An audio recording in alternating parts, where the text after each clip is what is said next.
All right, guys. Sorry I was taking so long. I had to take care of some stuff. All right, so we're gonna fix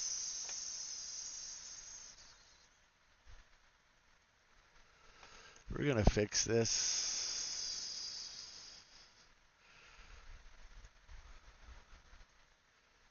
Okay, so there's that. I need to take that. Maybe right there. And where'd the one over here go? Where's that chat box? I mean, is that here? No, that's that. That's that. Oh, what? Nobody? Everybody leave? Did everybody just leave? What happened? What just happened?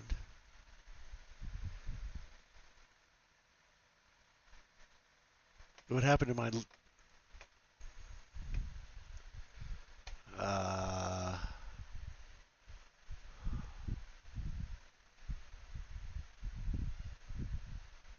oh, that's hilarious. What just happened?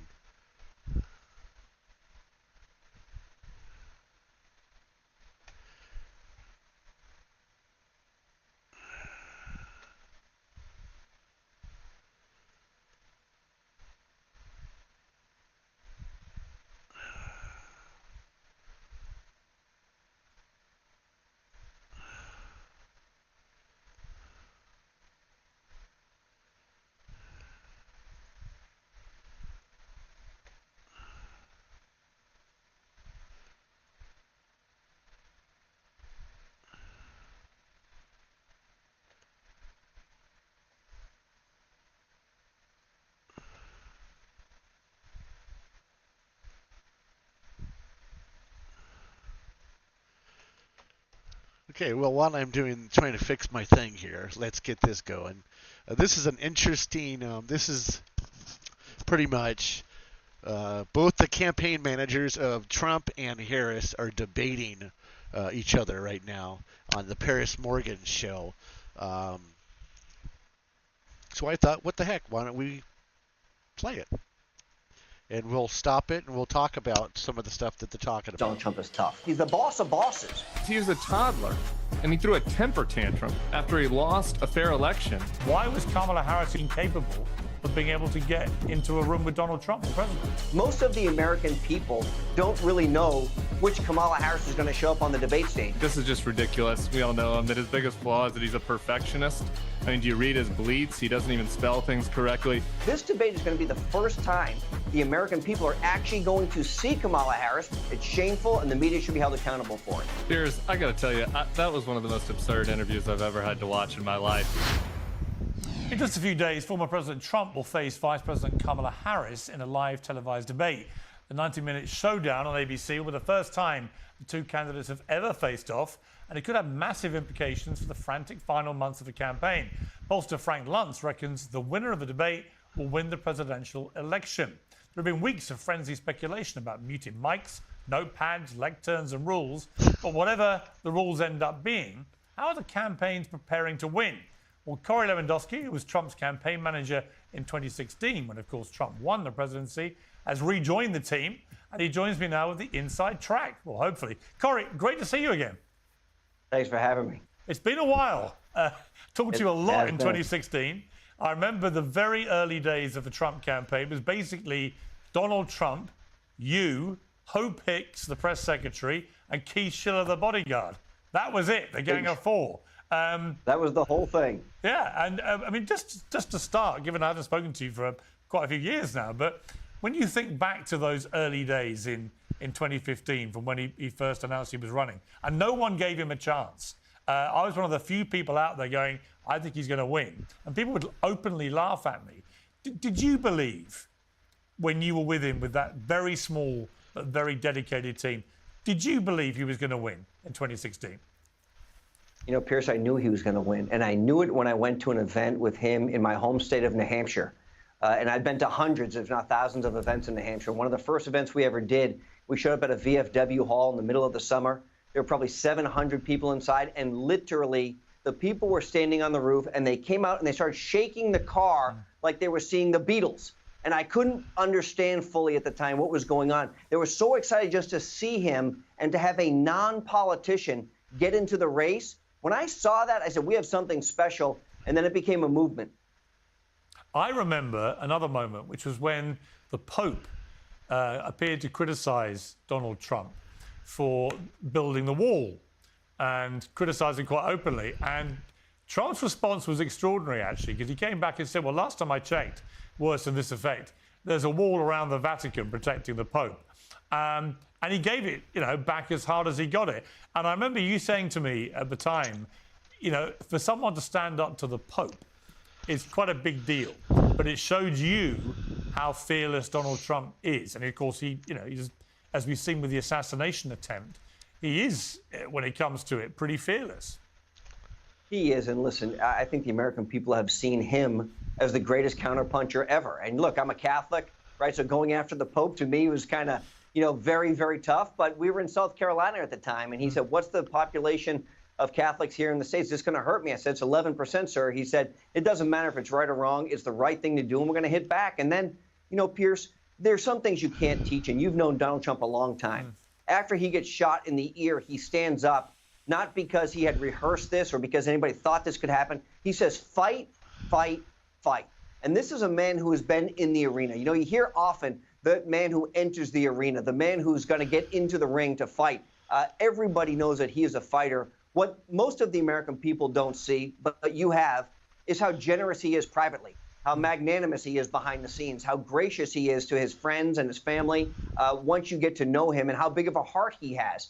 And so I think that as this campaign goes forward, part of what my job really wants to be is to show the American people the Donald Trump I've gotten to know over the last decade, not just a tough guy that everybody knows has been shot, stood up, and continues to fight, but that special man who has that big heart that he really wants to implore to the American people. But that's of really what he wants to interesting. do. It's interesting you say that, Corey, because that, many people say that Donald Trump's, biggest problem is himself. That he sometimes just can't help doing stuff which is self-harming. And I think there's no doubt that he does that. It's all part of his makeup. But all those characteristics which you just highlighted, which I have seen privately, he was incredibly loyal to me when I left CNN, for example, when most Americans just, cut me off their contacts list and moved on to the next one. Donald Trump stayed in touch and was genuinely interested in what I was going to do next. And I remember that. So he's got a lot of qualities. Also, when I did the Assembly Apprentice, when you sit opposite someone for hours every night for weeks on end, they can't hide what they're really like. And he showed a lot of empathy in that environment. That's not what I wanted. He was very gracious to the women, for example, I remember, etc., etc. But he hides a lot of that stuff from his political persona. And I'm curious why you think he does that and how you're going to persuade him after 8 years as a politician to open up to that side of himself, because I think it would help him, but he doesn't want to do it. Look, everybody knows Donald Trump is tough, whether he's negotiating against Xi Jinping or he's standing up to Vladimir Putin or whatever it is. Everyone knows he's tough. He's the boss of bosses. That everybody knows. Oops. But, Pierce, we had him in a setting just last week in Wisconsin with the former Congresswoman from Hawaii, Tulsi Gabbard, where she sat there and asked him questions in a town hall format. And these questions were heartfelt. She talked about her experience with IVF, not something that we often talk about on the campaign trail. No, they don't. He listened intently and then had the opportunity to answer questions from people in the audience who were struggling. That's where I want to see Donald Trump continue to go. The rallies are amazing. We've seen so many of them, the tens of thousands of people who turn out to support him. But those special moments when he goes over and he talks to someone and he listens intently and then tells that person what he's going to do to make their lives better, that's something that I want to continue to portray. He's doing a town hall tonight with Sean Hannity. But more than that, I think as this campaign progresses over the next 9 weeks, you'll see those very regularly, Donald Trump's opportunity to interact with everyday Americans and hear what their plights are and what he can do to fix it. What are his biggest faults? Well, look, his biggest fault is he's always right, which he is most of the time. Come on, Corey, that's not a fault. But here's the other thing: being always right is not a fault. Come on, you know him better than anyone. You've outlined his qualities. What are the fault lines for him? He's a tremendous perfectionist, and he demands perfection from everybody else around him, and that puts an enormous stress on the team. And that's okay, because I think he deserves that perfection. And I don't ask anybody on this team to work harder than Donald Trump. I just ask them to work as hard as he does. And you know this. He's up early. He's working all the time. There's no off switch on Donald Trump. You know, we flew back after RFK Jr. endorsed him from the West Coast, and we didn't land till about 3 o'clock in the morning on the East Coast. And he said, okay, let's meet at 7 a.m. tomorrow and let's get going again. You know, for many people, they can't maintain that level of intensity. But that's all he knows is intensity all the time. This debate is going to be massive, as the last one was. The last one was historically consequential. Joe Biden pulled out after it because he was so useless in that debate, and it was embarrassing to watch. I love how they say that. How's Donald Trump going to play it against Kamala Harris? They've never debated before. It seems to me that since Biden quit, Trump has slightly struggled to work out the best way to attack Kamala Harris. Well, for 90 minutes, it's him and her. Has he worked out the correct strategy, do you think? Well, Piers, what's amazing is that these two individuals have never met. That goes to show you just how ineffective No, they've never actually met. No, they've never met Look, before. I think the only time they've ever been in the same room is when she attended the State of the Union speeches that he delivered when he was the president. That goes to show how ineffective she's been as a U.S. senator.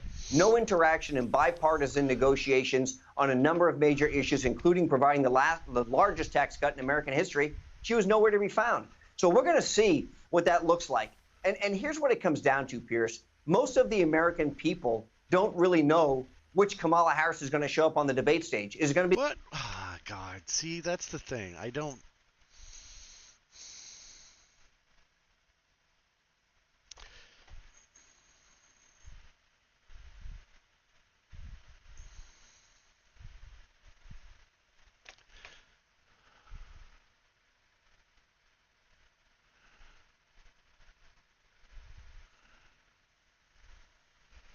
Hold on, I'm checking something real quick.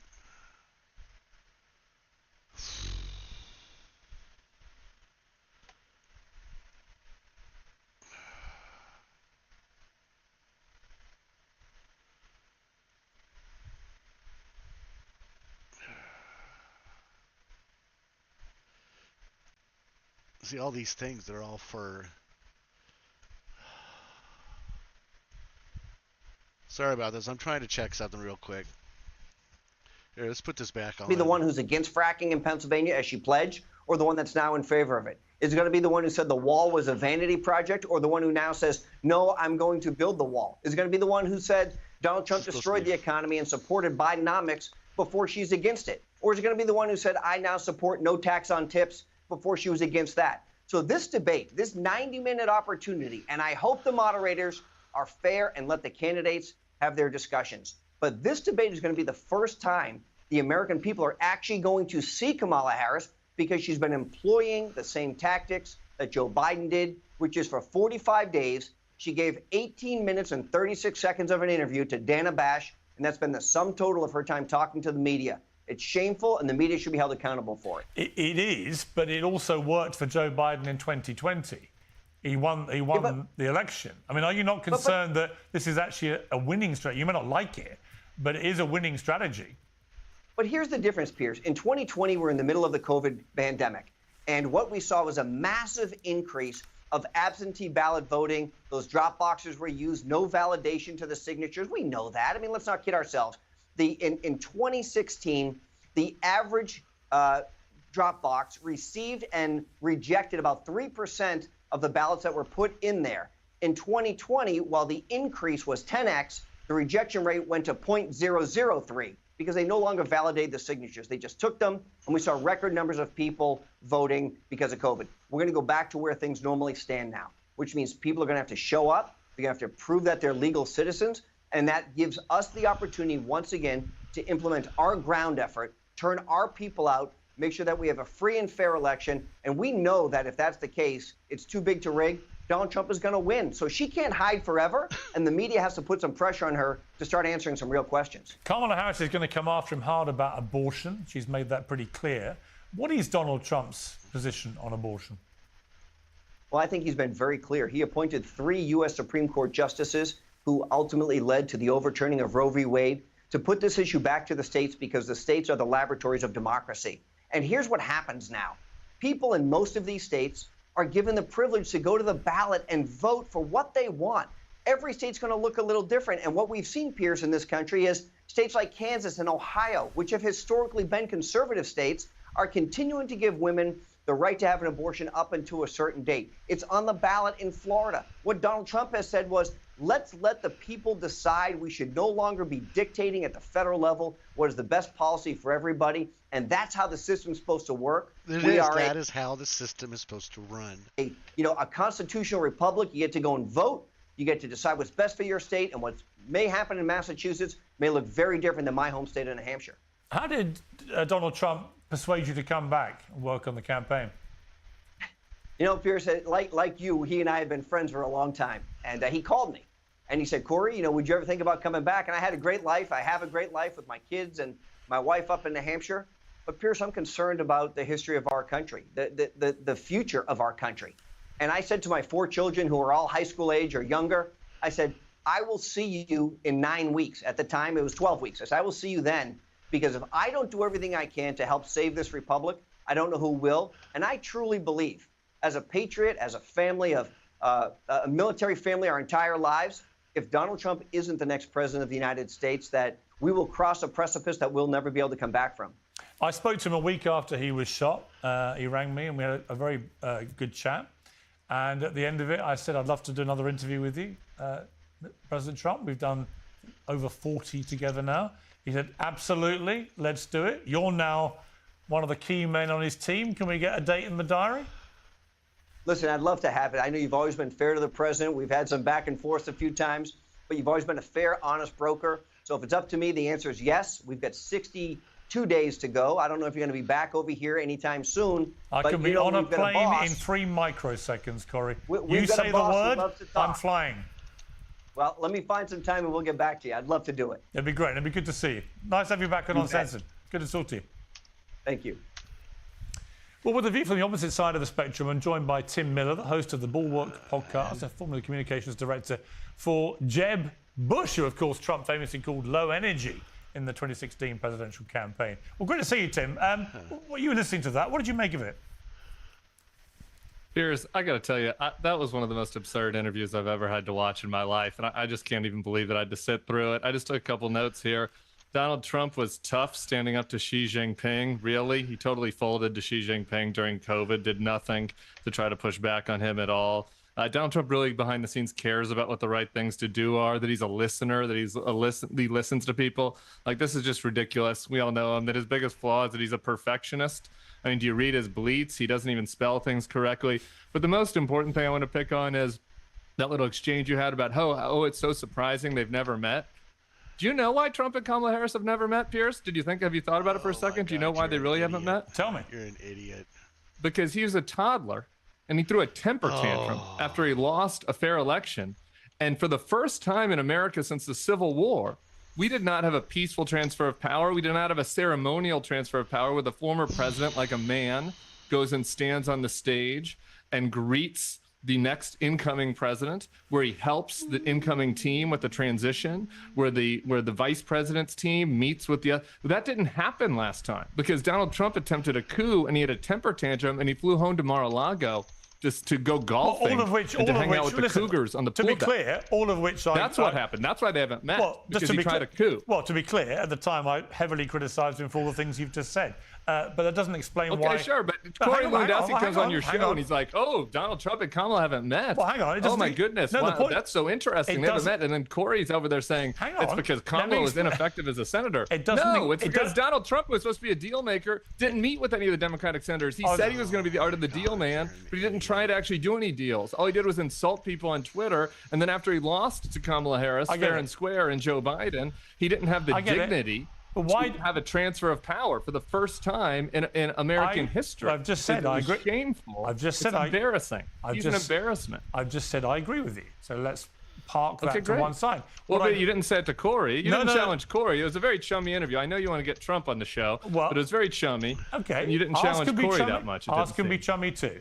I don't think I've been unchummy to you. I don't even know you. I've known Corey. No, we can be chummy. I've known Corey a long time. somebody unlike that's you. a close advisor to Donald Trump on the podcast, you think that you could challenge him a little bit. That's all. I was just going to ask you this question. The point that he made, Corey Lewandowski, was it was surprising to him they'd never met, given that Trump was president for 4 years before the transfer of power, January 6th issues that you'll talk about.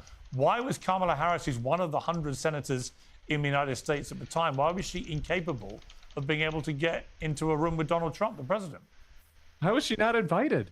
Why did the president not invite her to the White House? Why didn't she make herself Donald invited? Trump ran. Isn't that the job of senators? Come on.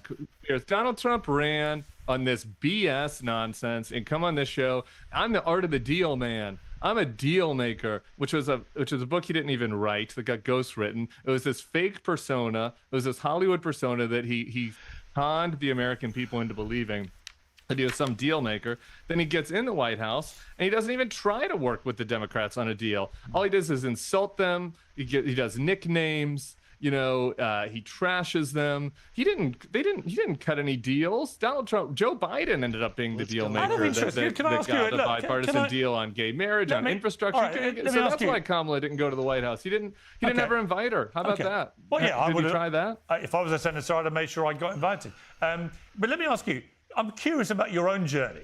You were Jeb Bush's guy, Republican, and now you're a Democrat. How does that happen? Well, I'm not a Democrat. I left the party in 2020. Very good timing, I thought. In about November of 2020, after the election, I was hopeful. Throughout 2020, I was hopeful that we could get our party back from Donald Trump and get back to a more classical, liberal, traditional party that had a respect for the rule of law, that had a respect for our allies abroad, international relationships, that had a respect for immigration and the immigrant story and how that's an important part of America. I was hoping we could get back to that kind of compassionate conservatism after 2020. And then what happened was Donald Trump lost.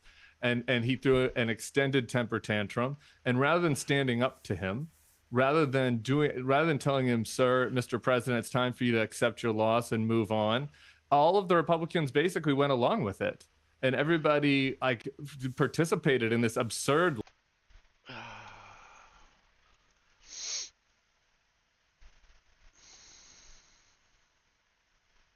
See, that's just the stuff that is just. Here we go. Let's check this shit out. Hold on.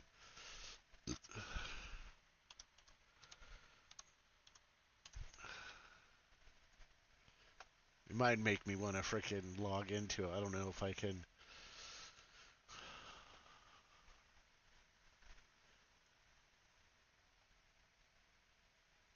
Oh, it's already logged in. Well, that's weird. Okay. So this is what's the crazy shit. Okay, so we got, the Georgia high school student shooter suspect arrested.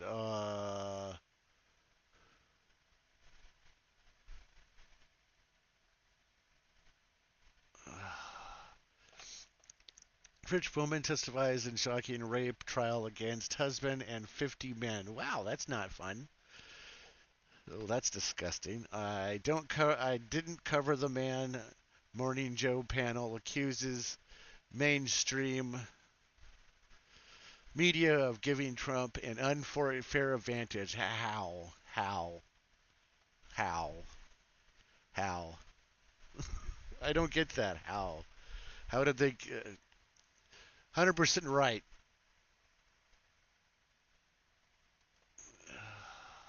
J.D. Vance says he.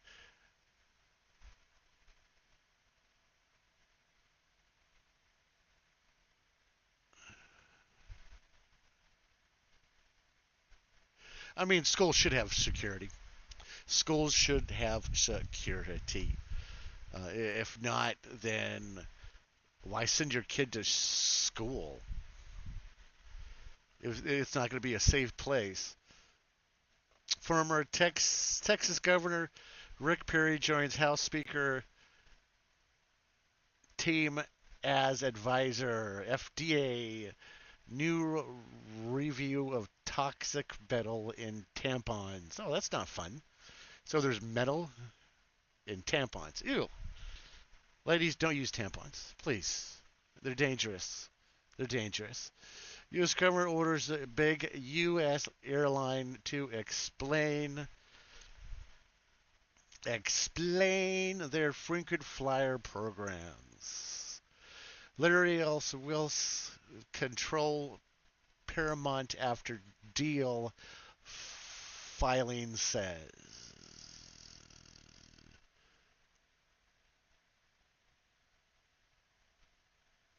I guess Trump is still going through the 2020 election indictment. Pled not guilty to revised U.S. 2020 election indictment. Putin says supports Harris in U.S. election.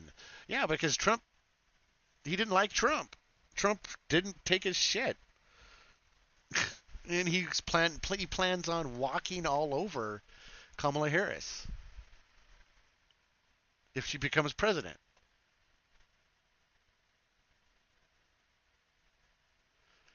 Teen vaping hits 10-year low in U.S. Good. I don't think people should vape. North Carolina judge rejects JFK's Jr.'s request to be remove his name from state ballots.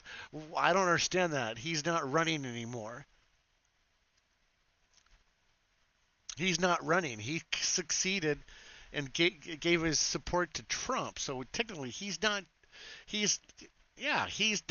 running for president. And they are like, no, we're going to keep your name on the ballot so people can vote for you still. So, you've justified everything. You're awesome. What?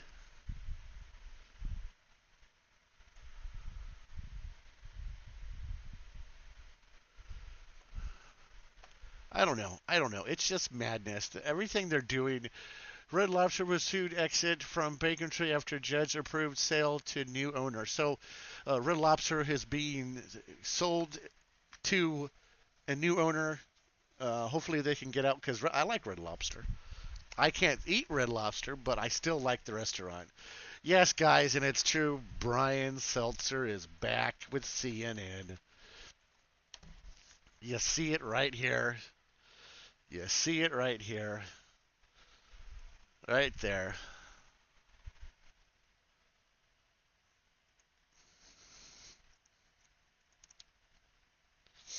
Okay, I want to see. Okay, Brian says he returned to CNN as chief media analyst, making TV appearances, writing the Rebuttal Sources newsletter, and creating digital content as part of CEO Mark Thompson's version for the network.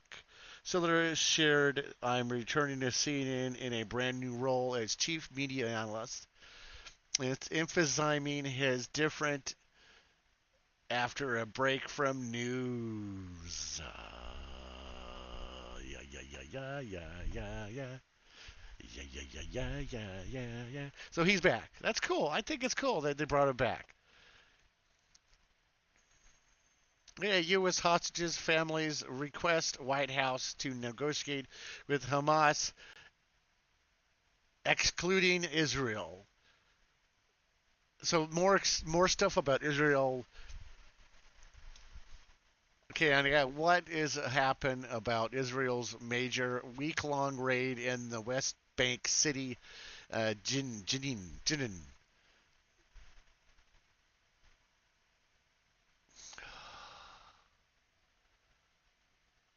It's.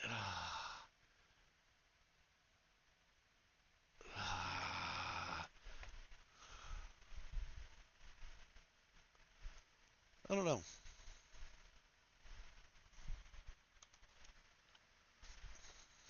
Don't know.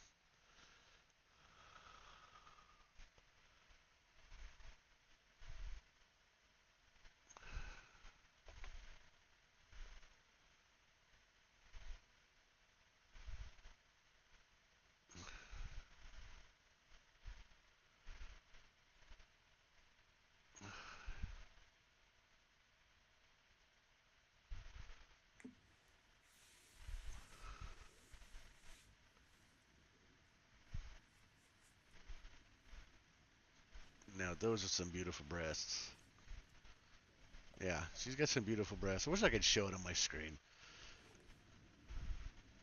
She's pretty. Very pretty. Uh-huh. It's just so...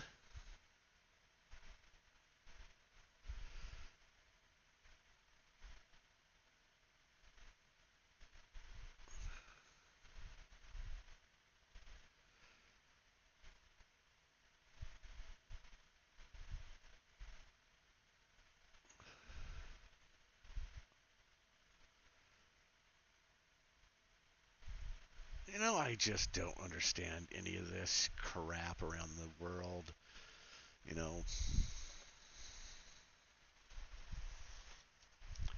I mean, to me, it just sounds like it's all distractions. It's all distractions. It's all distractions. It's what it is. It's all distractions.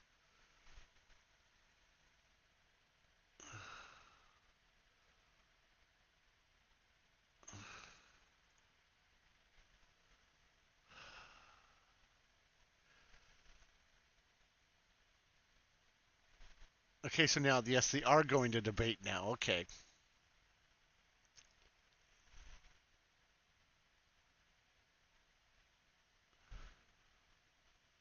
So I guess she plans on to raise high-end capital gains taxes and aims for 25 million new small businesses applications by the end of her first term. Trump proposes cutting corporate taxes and tariffs on imports to boost function, stating, "Make your product in America and only in America." I mean, I think that should be. I think we should make our stuff in just America.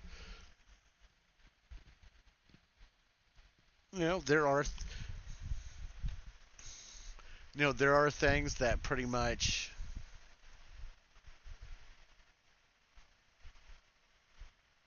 I don't know, man. I got 5 people when I first started, and now I have 1. I don't know. Am I blacklisted? Does like a kick staffer hate me or something? I don't know. I'm not good at this. I'm not good at this at all.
I don't know.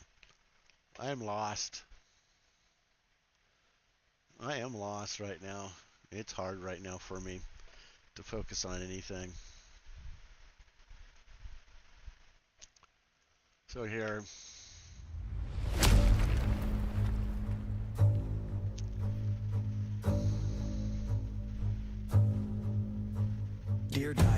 Dear diary, I've been searching for a higher me. I'm in the sky in the pilot seat, trying to stop my mind from spiraling, and that's irony.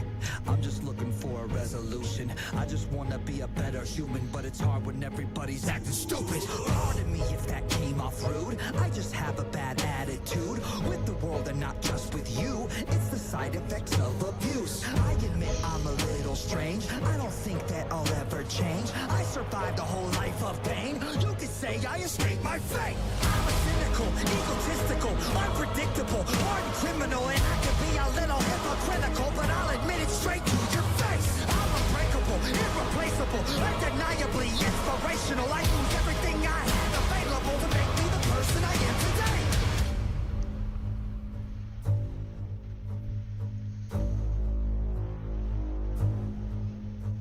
Dear diary, I just had another wild dream. I was in a world that admired me, and when I woke up I was smiling, and that's irony. You talk a lot but you don't even know me. I'm just hoping that my testimony will inspire y'all to stop acting phony. Pardon me if that came off weird. I don't mean to be mean, I swear. I have been through a lot this year. I just want to make a few things clear. I don't like it when people hate behind my back and not to my my face. Nowadays it just feels so fake, so I'll cut the grass to expose the snakes. I'm unstoppable, it's impossible. You don't wanna see the diabolical side of me that never stops is volatile, so I suggest you stay in your lane. I'm unapologetic, you know where it's headed. I will never ever let up off the pedal. I got the spirit of every warrior in me. So back the fuck up, get out my face. You slave the labor and you praise the fascists. You kiss the hand that takes half in taxes, faking outrage and being seen. A generation with no self-esteem. It's time to rise up and stand against them. Break the chains and finally see the vision. We're post-traumatic from a broken system. Follow me into the chaos engine. It's time to stand, it's time to fight. Don't be afraid to twist the knife. Your sacrifice to break the curse. Prepare to die, prepare to burn. Abandon hope, it's not enough, cause all our gods abandon us. Your sacrifice to break the curse. Light the match, watch it burn.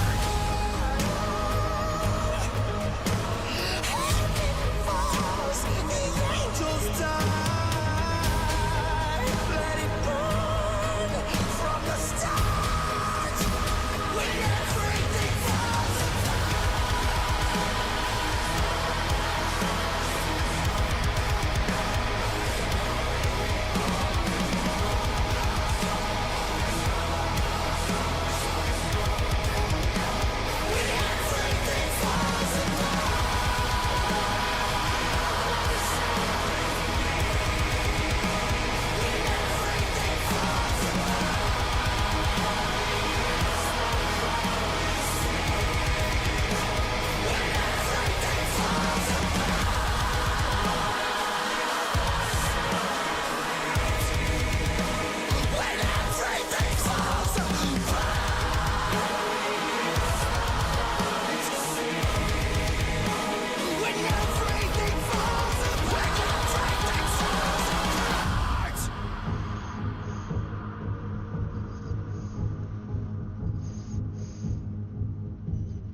All right, I'm back. I'm back. I'm back. I'm back. I'm back. I'm back. I'm back. I'm back. Let's turn this off. So I gotta be Mr. Sober now. Ah. Get off of that, please. Trump will be.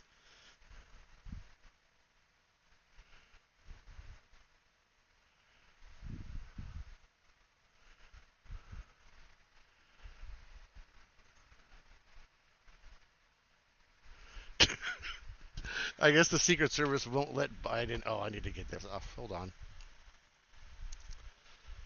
Hey, I'm back. Okay, I guess Biden can't go into crowds, which is hilarious. Let's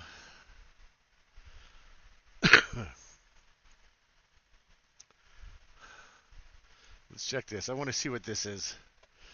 The father of the 14-year-old shooting suspect in the high school shooting has been arrested on multiple charges, including involuntary manslaughter, as reported by NBC News. Age 40 faces 4 counts involuntary manslaughter, 2 counts of second-degree murder, and 8 counts of cruelty to children. What? Authorities charged 14-year-old Colt as an adult with murder for the shooting of Edgewood High School, which resulted in 2 students and 2 teachers dead. Damn.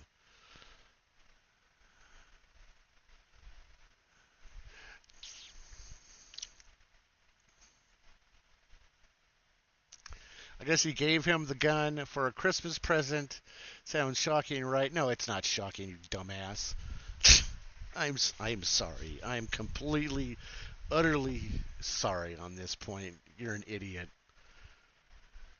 Some families give guns to kids for Christmas present, thinking that he's going to be responsible and not do something stupid.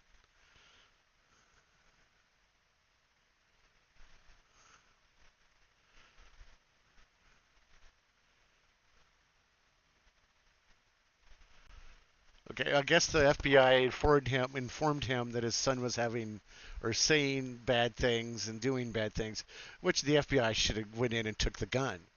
I don't understand why they didn't go in and take the gun in the first place. I mean, I really don't. GB.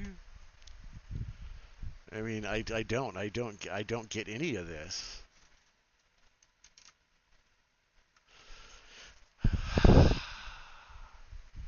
I mean, school shootings shouldn't happen, but they do. And it's a sad thing. It's a very sad thing. And you could put more gun laws on guns and on people, but it still would result in all kinds of issues. All kinds of issues. It's shit. Guns don't kill people. People kill people. And it's the same thing over and over and over and over. And it sucks. It sucks that people do this kind of shit.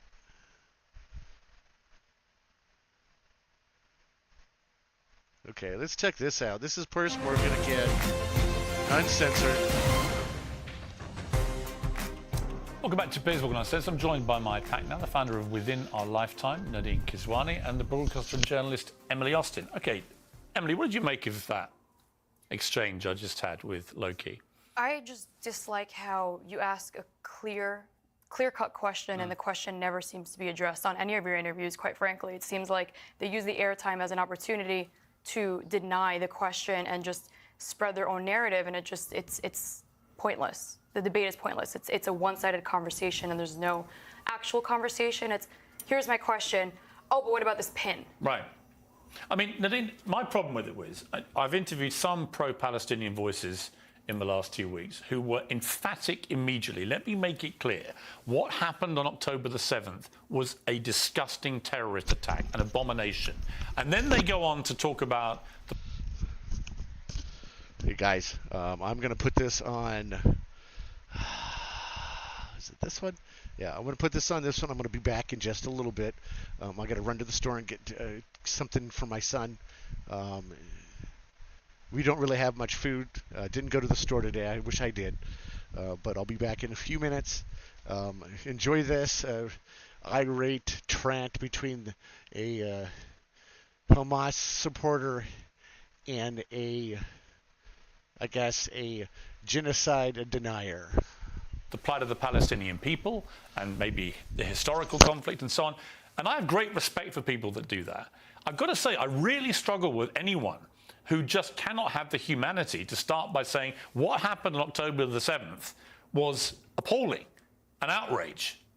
Do you feel it was? I think Palestinians are tired of that being the starting point constantly, when right now there are 6,000 Palestinians who have been killed in Gaza, over 2,500 of them children, 33 mosques leveled, hospitals leveled. So we're tired of that being the main goal of the conversation. It's not the main goal. Part of it. It's the starting point of this war. Yeah, but hang on. It's the starting point of this war. It's not the main goal of what I want the conversation to be. The starting point was when 750,000 Palestinians were ethnically cleansed, were expelled from their homelands during the Nakba, which my grandparents fled Palestine because of the Nakba, because of the massacres and the rapes that they heard. So to me, that's the starting point. That's my experience. Let's go with that for a minute. Let's start with the Nakba, because the only Nakba is the part that people forget to address. 1948, after the partition plan, the Jewish state called in the Arabs to live prosperously and peacefully in the land. But what happened the very next day, not even 24 hours later, is the alleged Nakba,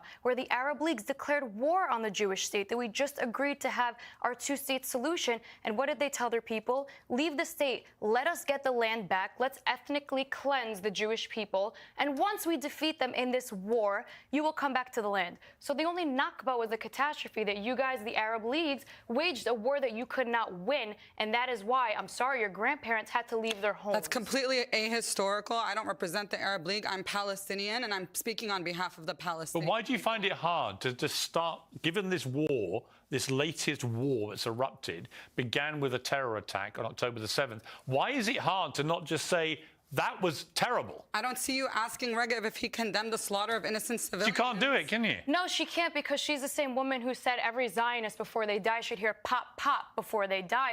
So she probably agrees with the massacre. So why would she condemn them? I think the media is part of manufacturing consent. We're talking about you. I'm speaking here, and I'm not interested in speaking to genocide deniers. The media is manufacturing consent for genocide against the Palestinian people, just like they did with the lie of the weapons of mass destruction that was used to justify the murder of over 1 million Iraqis. And there's been many lies that have been repeated all over the news, including on your show, where CNN had to rescind, and even you said in subsequent interviews about the 40 beheaded babies. I haven't seen a single shred of evidence. I have not seen a single shred of evidence about these accusations coming out. I was actually deliberately misquoted. You raised an interesting point there about this issue of the beheaded babies from the October 7th terrorist attack.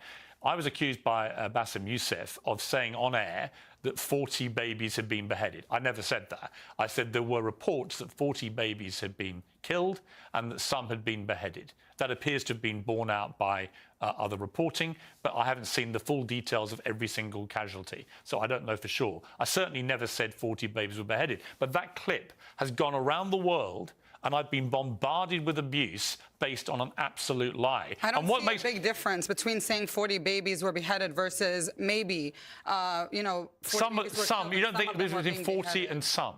Because at the same, that's the lie that's being used to kill 6,000 Palestinians in Gaza right now. Okay, well, let me ask Emily. All right, let me ask Emily this question. I've asked Nadine, can she say she was horrified by what happened on October? She wasn't. And she will not say that, which I think is very disappointing. Would you, in return, when you look at what's been happening in Gaza in the last 2 weeks, do you find that appalling, that the loss of young lives, of babies, of children, of women, innocent people who had nothing to do with the terror attacks? Absolutely, 100%. Any death of innocent civilians should be condemned privately and publicly, and I cannot believe I have to say that. So yes, every children that is being collateral damage, every woman that's becoming collateral damage, my heart aches for them. Why can't you do that? I think we all agree that the loss of innocent life is sad, but I believe that the loss of innocent life wouldn't be an issue. It's okay if when Israel it's the didn't Jews. ethnically cleanse Palestine to begin with in 1948. Well, they didn't, and that's that is the source of this. To me, I go to the source of the issue.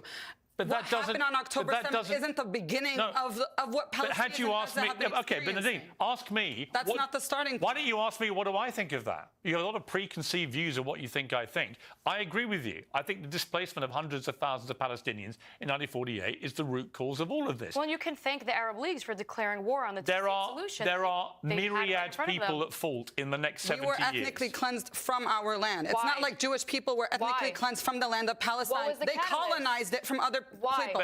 I'm actually discussing with him. I refuse to speak to genocide deniers. I refuse to speak to genocide deniers. She's not a genocide denier.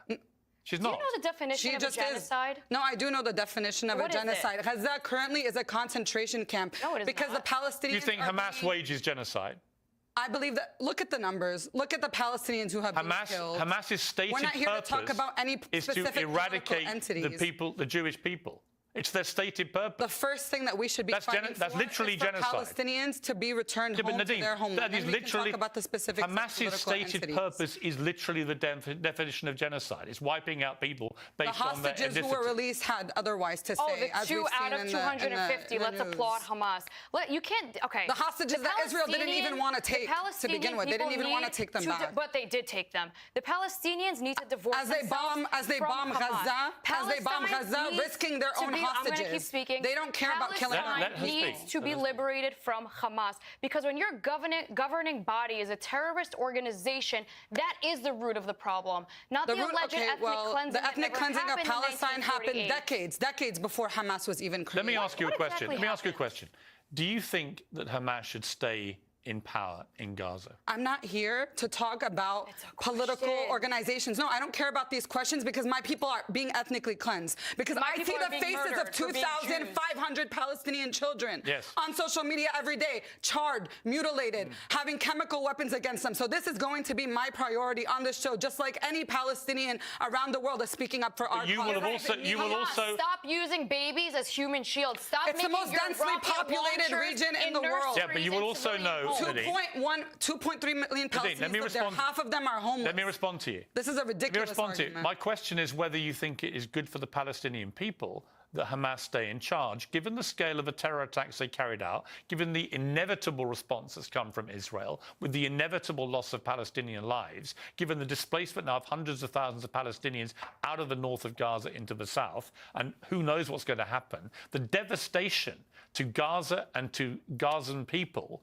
has been unbelievable, and yet entirely predictable once Hamas decided to carry out the terror attack on the scale they did. I simply ask you, do you think that's a good thing for Palestine? Is it not predictable that there will continue to be resistance to oppression as long as apartheid, occupation, ethnic cleansing, genocide continues to exist? Whether Hamas exists or not is an irrelevant question, because as long as oppression against the Palestinian people exists, we will continue. How can you end that oppression as you see it? And many would agree with you. Why don't we address the oppression first? She called Israel an apartheid state, so I'd like to just define what apartheid is. It is segregation, like what South Africa is facing, but the alleged apartheid is because Israel set up security measures after the numerous bus bombings in 2000 and set up checkpoints, which they got very insulted by. But it's the same way that airports now require security after 9/11, reasonably so. So it is taking security precautions. Secondly, we have 3 Arabs, and if I'm not mistaken, Muslims currently sitting in the Knesset. Does that sound like apartheid Let to me you? quote the Israeli defense minister and how they view Palestinians.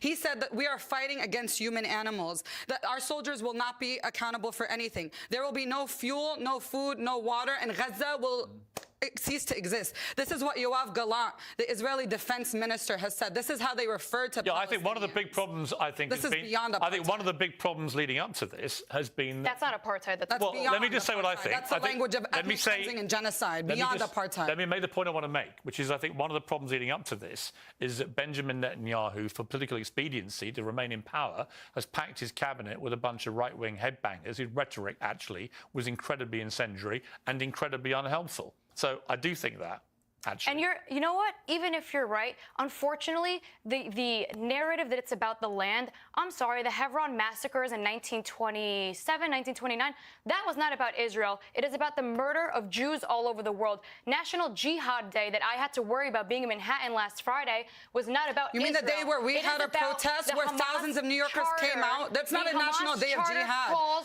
You're talking about a national day of jihad. Let me ask you both. She's afraid for her life. Who was killed in America? Who was killed? A 6-year-old Palestinian boy was killed in Chicago. Was stabbed 26 times. That was appalling. It was appalling. 26 times. Yeah, but Nadine, and you're talking about being afraid for your life. I'm constantly afraid for my life as a Palestinian I can say to those examples you just gave, they are appalling. Appalling. But I also find it very dispiriting that you can't just take a moment to say what happened to the people in Israel on October the 7th was also appalling. But it came out of her mouth. She wants the Zionists dead, so how is she supposed to condemn it? It would not have happened had Israel not initiated this, and you know this from the beginning. I think we always need Israel to go back did nothing to that warranted what happened on October the 7th. Nothing. Israel? Nothing. The scale of that terror attack is like saying that America brought 9/11 on itself. I remember people saying that in the streets afterwards. I think she and wants that was to go equally, back in time and that yell was at the United Nations for equally dividing the repellent to me. A terror attack is a terror attack is a terror attack. What Hamas did that day was unconscionable. We have anyone no state, with an no ounce government, of humanity no army. has to say that. Anything that Palestinians do to defend themselves will always be categorized as a terrorist attack, because this is the position that the world has put us in. Right, I'm final not point responding to your questions. I have a question. When was the last time Palestine had full sovereignty over the land? Give me a date or even a year that Palestine had their own government. I'm not going to engage with genocide deniers. If you want to make a point, you can say that. She wants to be a child. How are you an attorney? God. Can you ask her, when did Palestine have full sovereignty over the land? When did Palestine have full sovereignty? When did full sovereignty? And I see that you're taking your talking points from her. Well, you don't want to talk to me. It's a question. So he has to do you don't have to answer it. Do you want to answer me? And stop being a child? If you have a Jew in court, are you not going to represent them as an attorney? This has nothing to do with Jewish people. No, it does. We actually have Jewish people protesting on the streets of New York City. Yeah, but hang on. In defense of Palestine. Okay, let's not all shout over each other, but it has everything to do with Jewish people when Hamas's stated intent is to wipe Jewish people off the face of the earth. I'm not the spokesperson of Hamas. No, but you should be able to say that's wrong. This conversation, that's all you're talking about. You're defending I'm here to flip the narrative and make sure that you know why we're all that sitting this here? government is funding Israel to the tune of $10 million a day, $3 billion a year, and they're asking for an additional $14 billion in aid. Okay. The bombs that are being manufactured by U.S. companies are what's being dropped on Gaza. The world is watching a genocide happening and is not doing anything about it. So the most important thing for me to do right now is to stop this genocide. And questions about Hamas are not going to do that. It's condemning the genocide of the Palestinian people and condemning the UK and US governments that we live under, that I pay taxes to, that are killing Palestinian people every day. And the UN already said that Gaza would be unlivable by 2020. The UN had already said that most of the hospitals in Gaza, at least 2/3 of the healthcare facilities, are not being able to provide. Are not able to I think it's wrong. So it's not just the airstrikes and the missiles that are going to kill people. The siege and blockade has been killing people, and it will continue to people. You should be able to say that that is all wrong, which I believe it is wrong. And you should also be able to say that what happened on October the 7th was wrong. A human being who cares equally about the lives of all human beings would be able to say that both those things are wrong. I do care about the lives of all human beings equally, and that's why I believe that in order to preserve human life, you must end the siege on Gaza, you must end the blockade, you must end the settler colonization of Palestine. Listen, Free Palestine from Hamas. It's a passionate debate, and I understand why emotions run high. I appreciate you both coming in. Thank you very much indeed. Come back. Let's continue the debate. You only get to peace in these things, I can promise you, by thrashing these things out. People that hate each other have to come together and they have to try and find places of compromise. Otherwise, you never get to peace. 70 years this has been going on. 70 years. You need justice to get peace. You need justice and you need compromise and you need both sides to acknowledge when bad things happen, you can say that is unacceptable. On October the 7th, if any tiny part of you says that was acceptable or there's a reason for it, I can't have that. But thank you for coming in. I appreciate it. Thank you both very much indeed. Well, welcome to a special Piers Morgan Uncensored debate about the ongoing situation with Iran and Israel and, of course, what's still going on in Gaza. Passions are running high on both sides. So I brought people from both sides together today to have a free and frank and fearless conversation about exactly what is going on right now. So I've been joined by the comedian and podcaster Dave Smith. First time we met in person. Great to see you, Dave. Very nice to meet you. The conservative commentator Deborah Lee. Great to see you. The Palestinian-American activist Nadine Kiswani. Good to see you back, Nadine. And joining us remotely from Los Angeles is Elika Lebon, who's an Iranian-British-American activist and lawyer, and it's the front page of the New York Post today after a very powerful video that you put on social media, which has really captured people's attention, in which you lambast people for only now waking up to what has been going on in Iran. So welcome to all of you. Dave, let me start with you. A lot of stuff has been going on in the last few days, and at the centre of it is the fact that Israel attacked a consulate that belongs to Iran in Syria, killing some military leaders from Iran. And Iran, having signalled it would do this, responded with tremendous force, but also uniquely, directly at Israel from Iran, which we haven't seen before. Some people think this was just theatre, that they warned people deliberately so that this would just be something that would be for maybe for the domestic audience at home. Others think it actually signals a real escalation here, and we might be teetering, if we're not careful, on a major war in the region. What's your take on this? Well, okay, there's no question that there is a threat of a wider war in the region, and that's been true long before these missiles went off. That's really been true since October 7th. You have a lot of dynamics with the Houthis, Hezbollah, and of course Iran. This was clearly theater. I mean, they gave 72 hours warning. This was very similar to after Trump assassinated Soleimani, and they sent that missile at the American base. Didn't kill anybody. It did not seem like they were trying to. Iran has even come out and said after this, we're done. We responded. They felt, I think they needed to save face to their own domestic population. And one of the best things that Donald Trump ever did in his presidency was after that response from Iran, he said, fine. You can have the last word. We took out the person we wanted to take out. We didn't lose any of our people. Biden clearly has signaled that he doesn't want Israel to respond to this.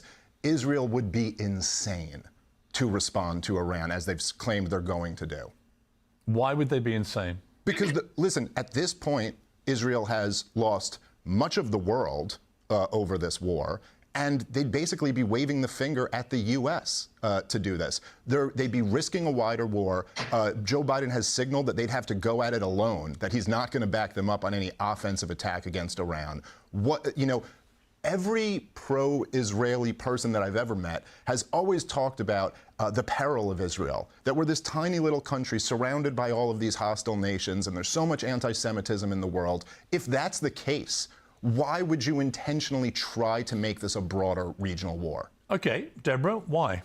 I think that it's extremely important for a sovereign country to defend themselves. 300 ballistic missiles, if that was sent to any other country, the United States, where I'm a resident and I'm a citizen, only a citizen of the United States, if we received 300 ballistic missiles overnight, even if it took 10 hours, 3 days to get here, that country would cease to exist. And it's only a question of sovereignty when it comes to Israel, which in and of itself is an anti-Israel ideology that, oh, why should Israel be able to defend themselves? I do not want a bigger war. I do not want it to get bigger. I don't want more people dying. I want this war to come to an end as fast as possible.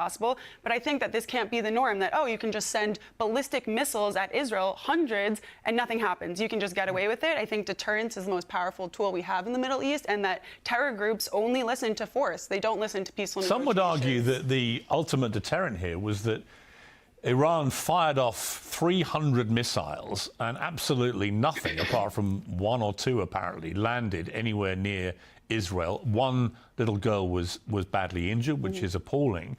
But in terms of what they were trying to do, perhaps, with these missiles and what actually happened, it was a failure. So wasn't it proof that actually, unlike October the 7th, Israel's defenses held up very well? And wasn't it also extremely pertinent to this that you had Jordan racing to help them, you had Saudi Arabia racing to help them, you had the UK, you had France and other countries. I mean, there was a big coalition immediately helping Israel to repel these missiles.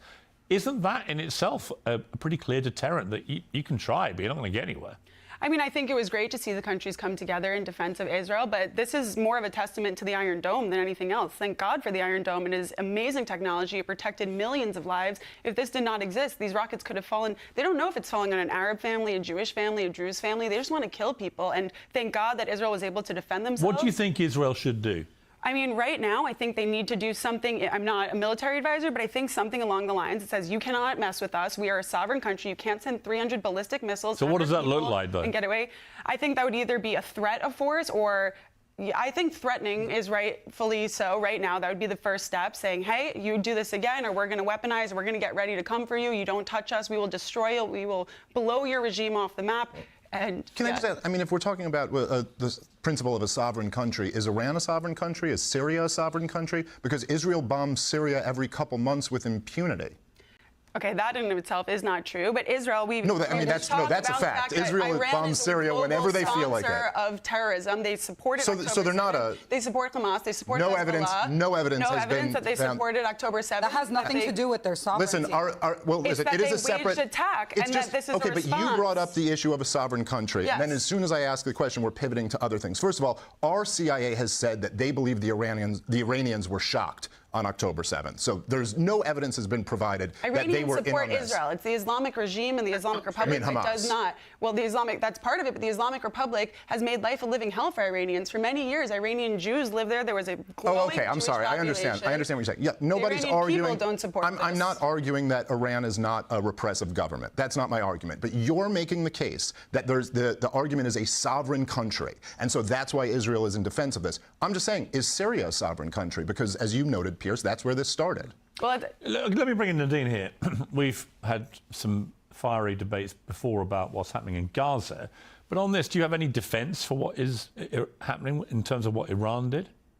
I mean, I agree with your framing. I think that the ultimate message of deterrence was sent by Iran. It was ultimately their embassy, their sovereignty that was attacked at first. They actually had 2 people that were killed by these missiles that Israel sent, and they didn't kill anyone.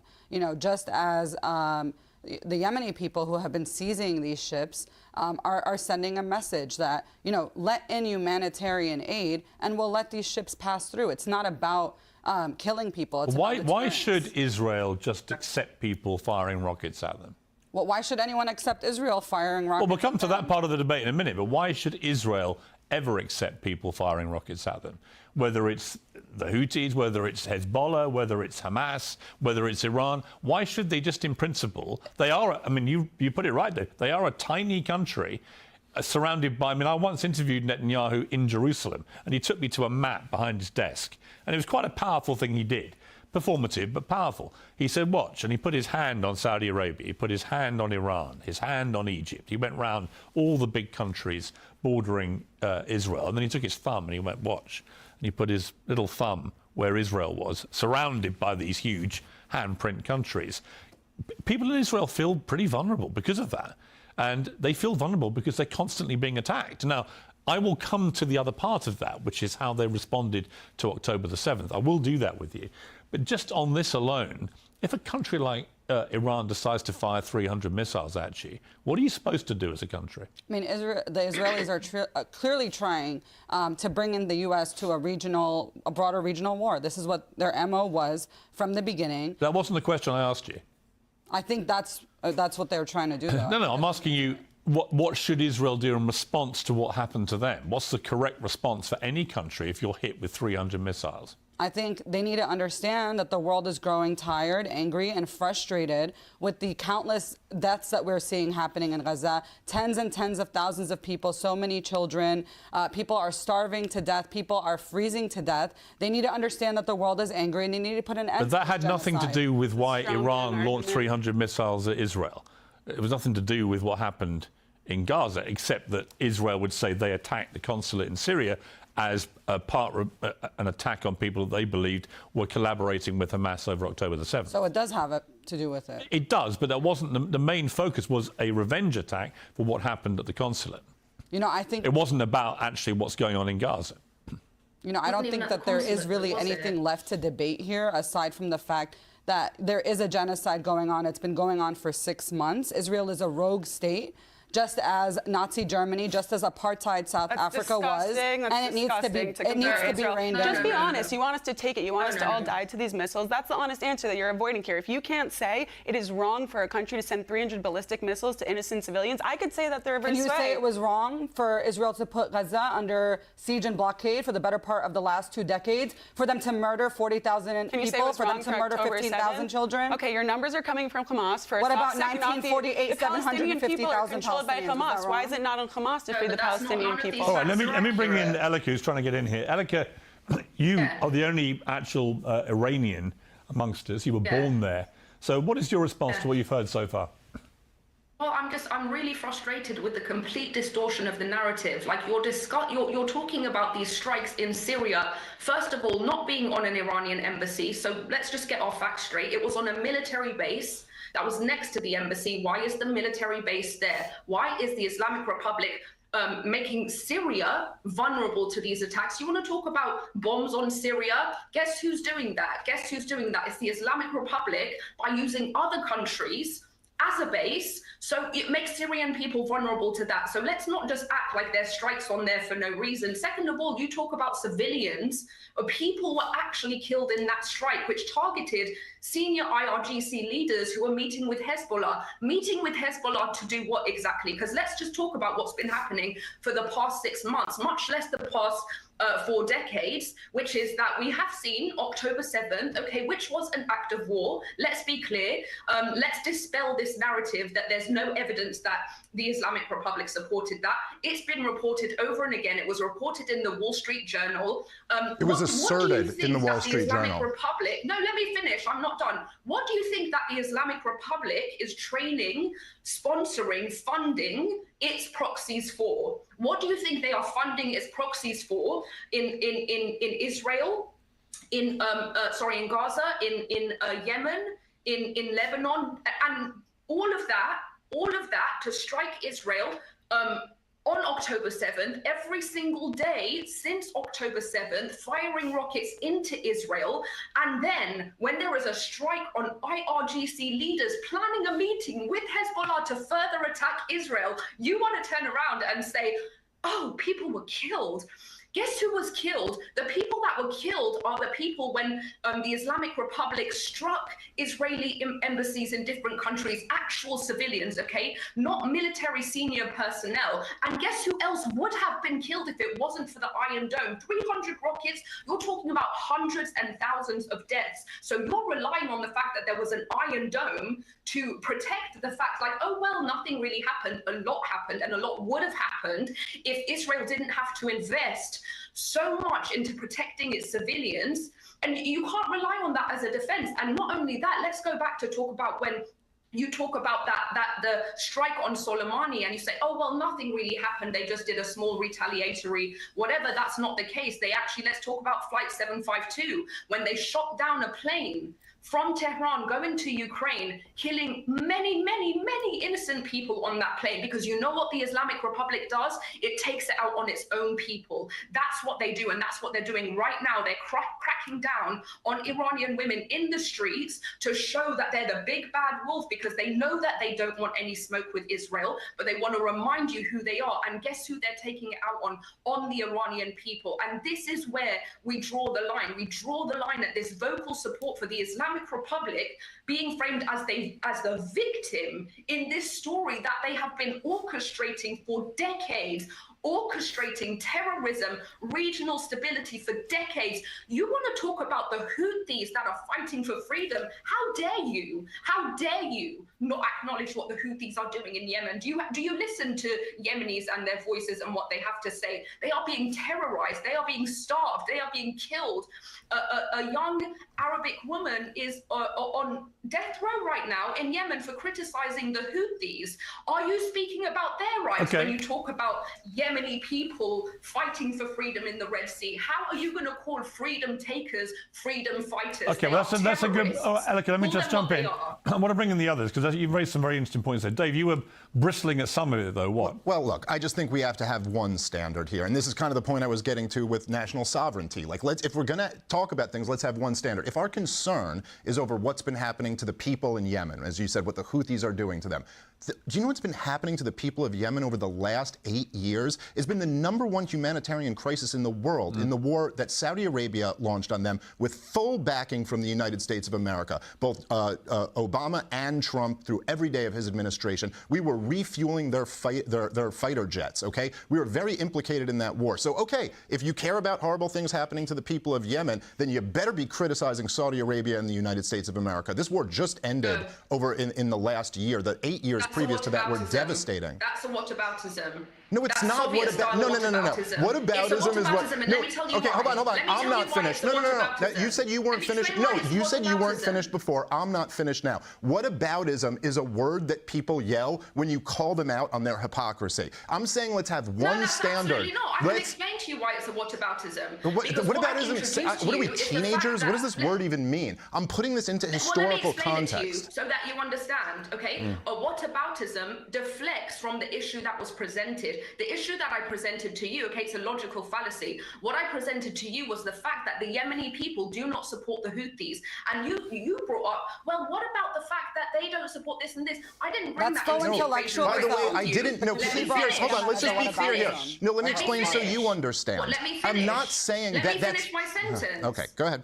What I told you is that the Yemeni people have been vocal. If you would listen to their voices, you don't listen to their voices because the radical and extremist voices are the ones that are propped up, okay, by the algorithm, by the media, and the people on the ground that are telling you they don't support the Houthis. Okay. That's all those people I know support resistance. Listen, I'm not certainly. I don't know exactly. I'm open to the idea that there are a lot of people in Yemen who do not support the Houthis. I'm not defending the way the Houthis treat their people. I'm not defending the way the Iranian government treats their people. What I'm saying is that if we're going to not be hypocrites here and we're criticizing them because we're concerned about how the people of Yemen are treated, where is this criticism for the much bigger disaster that's been caused in that country over the last 8 years? And if you want to talk in terms of how the people feel, it is as close to unanimous as you're going to get across the Muslim world that they are opposed to what Israel is doing to Gaza. And the idea that they wouldn't want the Houthis standing up to the Israelis. Okay,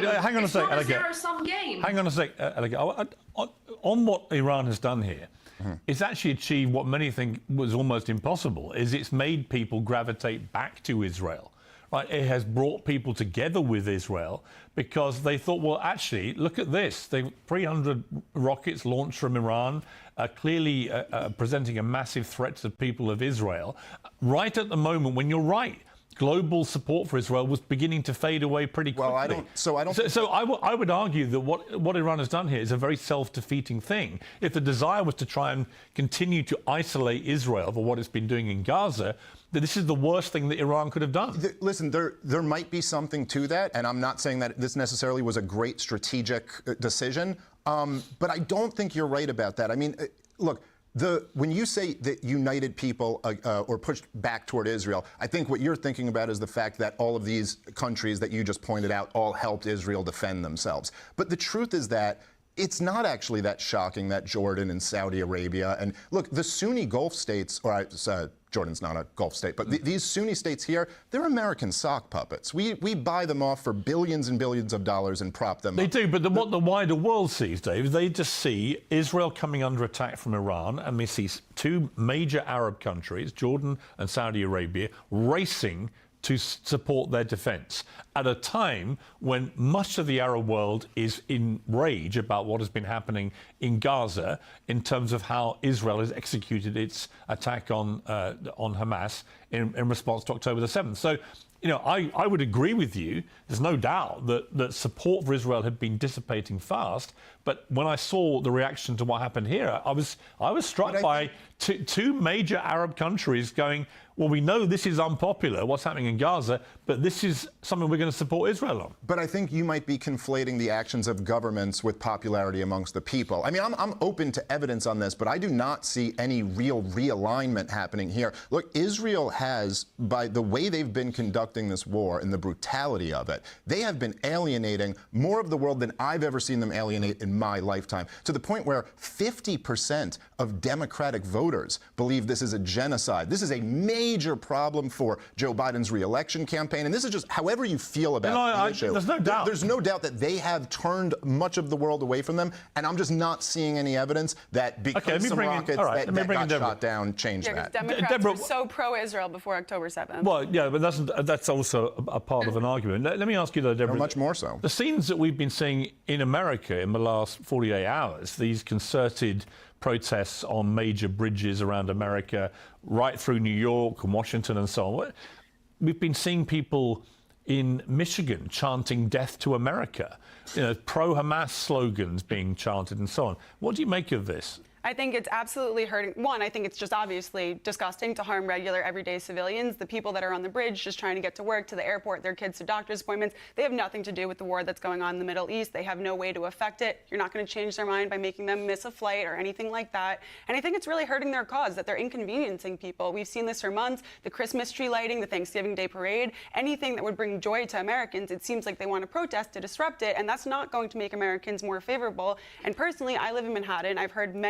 I've seen many of the protests, and I've heard them chanting, "We want another intifada." Even claiming things like that, that's not getting anybody to support you. That is not helping you separate yourselves from people you accuse of committing a genocide, which is a lie in and of itself. I think that it's really harming their cause, and Americans, at least the people in New York, are very fed up with this. Stop making our lives inconvenient. You have a freedom to protest. You don't have a freedom to block traffic and ruin people's lives that are just trying to get on with their day. Okay, Nadine, you've been on a lot of these protests. Hang on one sec, Alec, I'll come to you. But Nadine, you've been on these protests, including yesterday.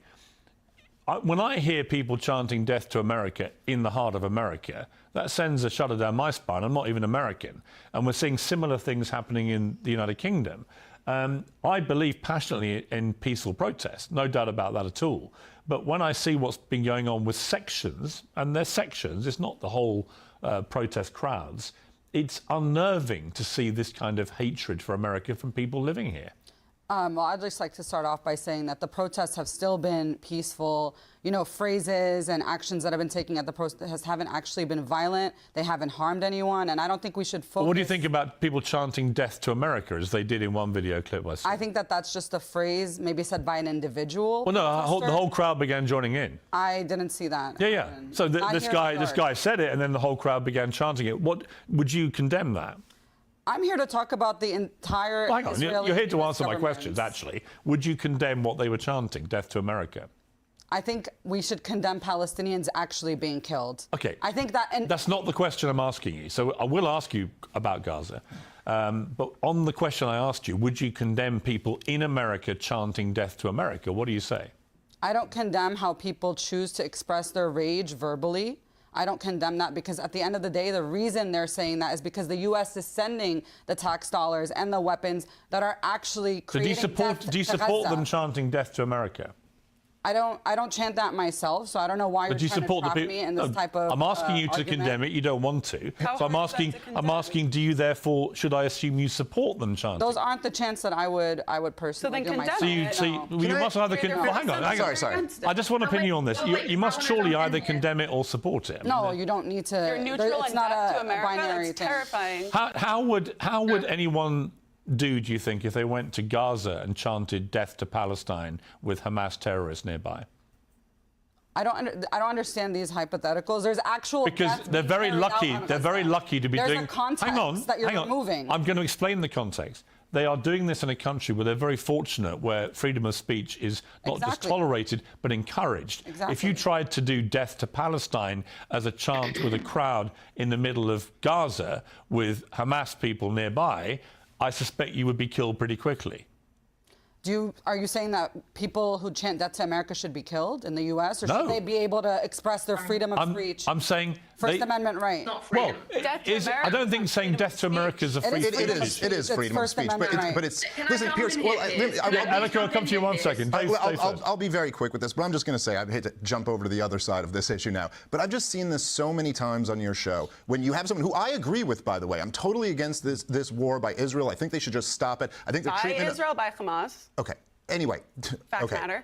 Yeah, the fact is Israel's doing this to Gaza right now, and that's what Because I'm just. Hamas I was started literally October trying 7th. to agree with you And about I'm something. trying Just to let me get your get. facts straight. Just stay. All right, I'm not Dave, finish his denying point. that October 7th happened. I'm And saying that's the right beginning now. of this war. I was Okay, just right correcting now you on is that. okay. Anyway, finish your right point. now Yes. Israel is fighting this war. I think their treatment of the Palestinians since before the state of Israel has been totally inexcusable. But I see this on your show all the time, where you'll be asking someone who I agree with, like you broadly on this topic, do you condemn this? And everybody's always running away from it. I know. And I think it just makes their argument so much weaker. I completely agree with you. Absolutely. Stop chanting death to America. Stop blocking streets. Yes. Stop referring to Hamas as freedom fighters. You are doing such a disservice to the people you're trying to advocate for. I totally agree. Yeah, I agree. sometimes I'm like, these And protests, people always think they couldn't be doing a people better like Nadine job. always then, with respect to you, but you always say things like, "You're trying to trap me." No, I'm not. I'm just literally asking What you happened- to condemn something that any normal, rational, humane It's- person now, it is, would by the way, instinctively just condemn. It is freedom of speech. I mean, in America, you have the right to say whatever you want. Yeah. But First of it's a all- stupid thing to say. It's a wrong thing to say. Yeah. You can condemn October 7th. You can condemn Hamas. Yes. You can condemn these excesses and still say, I think what Israel's doing to the Palestinian people is wrong and they ought to stop it. I have and I wish plenty. more I have people on my plenty that side I'm. would. Yes, I'm happy to condemn plenty of things on both sides in Right. this. Let me bring in Elika. You've been trying to Let get me in jump here. in there.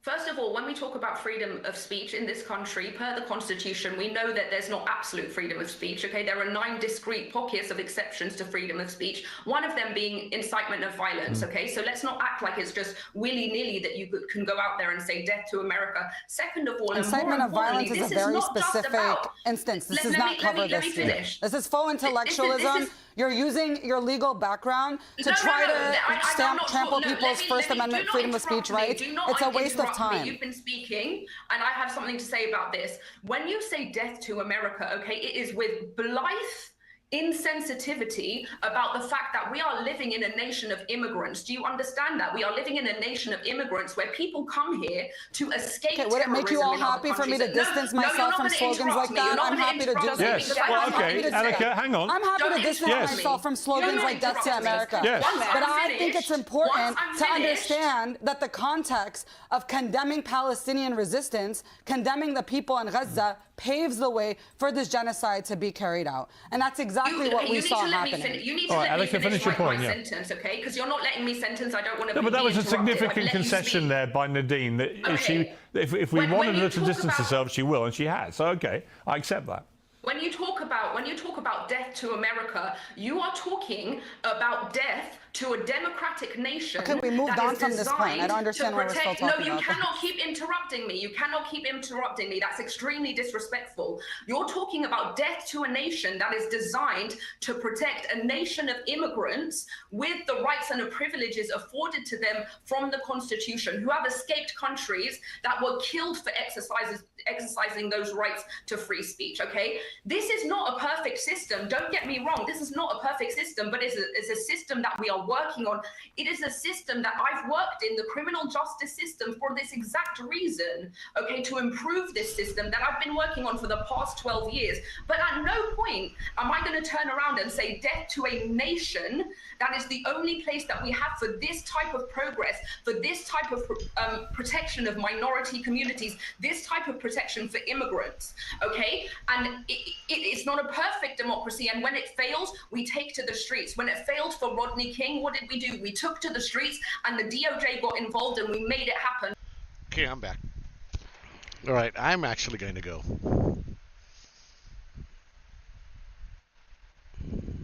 I'm going to go.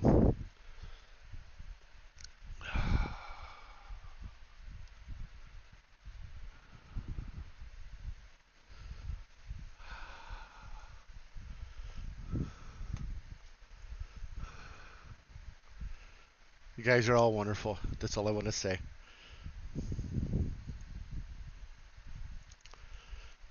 I do. Love you guys. You guys are awesome. I will see you guys another day. Hope you guys have a good night. I am going